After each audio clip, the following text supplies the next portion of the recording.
Mary Beth Martins had never been the prom queen of Rawlins, Wyoming. She had never even aspired to such a position, she told Reed Fallon as he sat next to her in the New Orleans Old Absinthe Bar almost 10 years later. He laughed and watched Mary Beth with a decidedly sexual interest as she leaned her elbows on the bar. What's that, your homework? Did you say you were a student here? No, I write for the Times Tribune. This jazz encyclopedia is a part of my homework, at least for the next month or so. I'm doing liner notes for a jazz fusion album.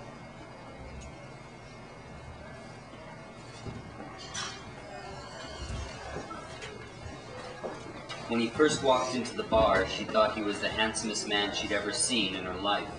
And now, as he sat close to her, she was trying to decide what was so attractive about him.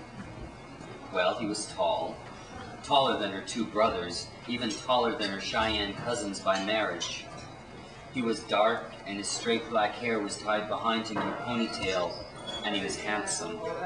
He acquired the best of two races. When he smiled, she felt like a little girl that was being lied to, yet she was drawn to him and listened to his stories about working on an oil rig in Morgan City and how he was coming to live in New Orleans with some friends in Metairie. He sat facing her, with his long legs wrapped around the rungs of her bars. Once in a while, one of them would touch hers, and she would feel the chill go through her stockings and then someplace along her spine. Reed Fallon was troubled, but he reminded her of the West, of her Cheyenne stepmother, of her handsome cousins, and when Reed Fallon told Mary Beth Martins that he had grown up in Rock Springs, there existed between them an understanding of time and space, or so she thought. He took her phone number, promised to call when he got settled in Metairie, and when they stood outside the bar, he shook her hand and wished her luck with her homework. But it didn't end there. He drew her towards him and kissed her mouth. She stood shaking as he walked off into the night. None of this scene went unnoticed. Mary Beth had arrived at the bar with all her friends from the paper. The Absinthe Bar was a Friday night ritual for the arts and entertainment staff.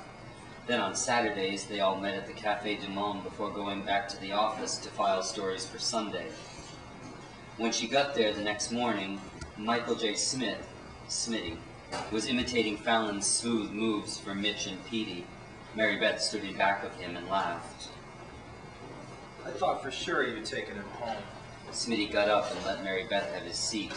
She shook her head and ordered.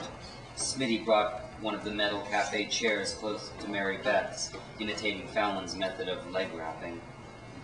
We witnessed the whole thing, how he was rolling you a cigarette, buying you a drink you didn't want, trying to get his hands on your skirt.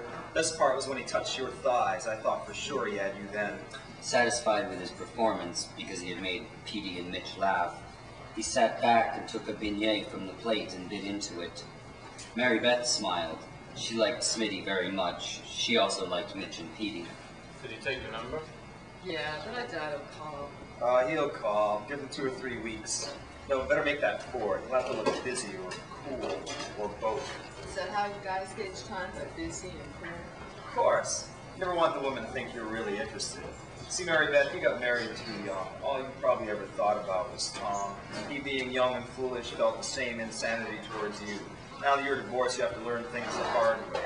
Reed Fallon is trouble. Why? Because anyone as good looking as that has a wife in Rock Springs, a girlfriend in Morgan City, and a babe in Metairie. What about you? You don't have a wife, girlfriend, and a babe. No, I don't have a wife, a girlfriend, and a babe. I had an assassin who left me for another dinkweed. You're all a bunch of assassins. Even you, Mary Beth, you're one of them. Well, I've been a wife and a girlfriend, but I've never been a babe or an assassin. Hang out with Fallon, you'll be both. See y'all at the office. What's bothering him? Trouble with Nancy. First she wants to stay with him, then she doesn't. But he won't end it. What's he waiting for? An invitation. To what? During the next week, Mary Beth hardly had any time to think about anything except the assignment, which had become, to her regret of course, the office joke. Mitch had come over with a stack of jazz fusion records, and night after night, Mary Beth sat on the floor of her living room eating double-stuffed Oreos, drinking black French market coffee, and listening. By the end of the week, she had completely forgotten about Mardi Gras, even though she lived in the French Quarter. It was Smitty who called it to her attention. Fallon called you yet? They were alone in the office. Petey was fighting with the advertising department and Mitch was out taking photos. No, I haven't even thought about him. What are you going to do when he does? He will. It's been a week. Give him another 2 and just wait and see. And the minute you hang up the phone, you call me. I want details. Mary Beth? What? I'm trying to finish this. I have a deadline. Fuck the deadline. When was the last time you went out on a date?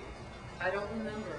And what are you getting at? Why are you bothering me this morning? Let me finish this and we'll go out to lunch. That be date enough for you? No. I just want to make sure you know how to act when Fallon calls you. Look, I got an idea. I'll call you and pretend I'm Fallon.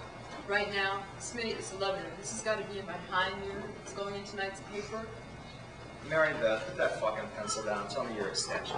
328. Ding, ding, ding.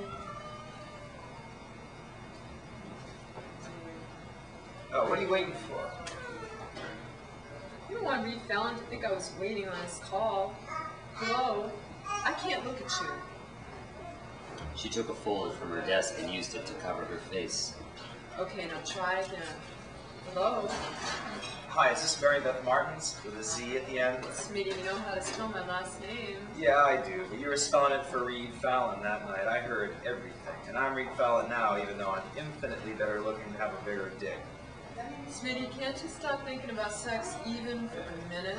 No, I can't. If I can, I'm sure Reed Fallon can. Alright, now I'm Reed Fallon. So, Mary Beth, you know Mardi Gras is coming up. How about going out with me? The Babe Metairie is on the rag and I... Smitty! She laughed and dropped the folder, then saw Cliff Stein, their young boss, standing in the doorway. You're talking to each other on the phone in the same room? He was smoking a cigarette and had another one behind each ear. Yeah. Well, I'll come by and get you around midnight. You two never stop. I'm standing right here and you keep on talking on the phone no less. For this I pay you. He can't ask you out, he has to say he's beaten Fallon. This is Times Picayune, kids. It's not Mardi Gras Mambo time. You have another week to go. Cliff shook his head. He was annoyed, but laughed and put the cigarette out on the side of his penny loafer. You know that song, Cliff, The Hawkettes with Art and Nettle, May 1955? It's a great tune. All right, Mr. Know-It-All and Mr. Eucaré. How about lunch? Where's the rest of the nuts in this apartment? Mitch is out taking photographs for the Mardi Gras spread, and Petey's over in advertising, biting someone's head off. You look so coy with that folder. Do that when you're interviewing the Boston-based fusion phenomenon respective partners, and you'll do just fine. They'll be eaten right out of your hand. Speaking of those musicians, did you ever get a hold of their manager? Yeah, and he sent me bios and photos. He's actually pretty nice. How many Berkeley boys? Berkeley boys, like University of California, Berkeley. You know, Berkeley School of Music, Boston, Mass, Smitty's alma mater. You went to music school? I went to Berkeley. There's a difference. What'd you play? Guitar. Mary Beth wanted to ask him more, but she could see that he wasn't going to talk. She put a hand on his shoulder and tried to change the subject. So where are we going for lunch? I'm starving, Cliff. Let's break in my expense account. You know, if we take Mission P, we can file it under the department meeting. Let's try the Oyster House. They'll let us in for lunch dressed like this. 12 hours later, Mary Beth was ready to go to sleep. She'd already washed her face, flossed, and brushed teeth. When the phone rang, she picked it up on the first ring. Hey, Martins with a Z, what are you up to? Who's home today? Where are you? I'm on the corner of Ursula and Decatur. Can I come over? Sure. Something was wrong. She could tell by the sound of Smitty's voice. When he got to her door, she was carrying a slender brown paper bag. Splendific, one of my favorites. Get 2 glasses. I don't like scotch, Smitty. Oh, have a shot. Drinking's much easier than listening to those lame records. You don't like them either. Listen, I want to apologize. For what? Well, for constantly busting your balls about Reed Fallon. That's all right. I didn't think you were serious. She sat with her feet drawn up towards her breasts. She was wearing white men's pajamas. Well, I care about you. We all do. I can't imagine the office would cut you. That's a real nice thing to say, Smitty. You know, you're an enigma. Like, I've known you for almost 2 years, and I still don't know what's making you sad.